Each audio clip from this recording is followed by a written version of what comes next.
Ni uwanja wa Mo Arena ambapo mastaa wa kikosi cha Simba wapo kwenye mazoezi wakijiweka fiti. Kumbuka wametoka kucheza mchezo wa kombe la shirikisho Afrika dhidi ya Bravos ya Angola na kupata ushindi wa bao 1-0 ambalo lilifungwa kwa mkwaju wa penalti na Jean Ahoua ambaye yuko hapa kwenye uwanja wa mazoezi. Unamuona Ahoua akiwa na mpira pale, jezi yake namba 10 ndio jezi yake ambayo inamtambulisha uwanjani.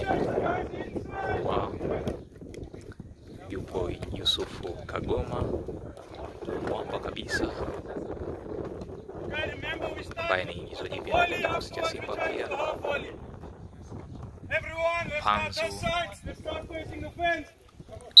yupo hapa, na unakumbuka kwamba Simba ilikuwa na kazi kubwa uwanja wa Mkapa, ambapo miongoni mwa makipa ambao wamekuwa ni nguzo kubwa ni pamoja na Musa Kamara.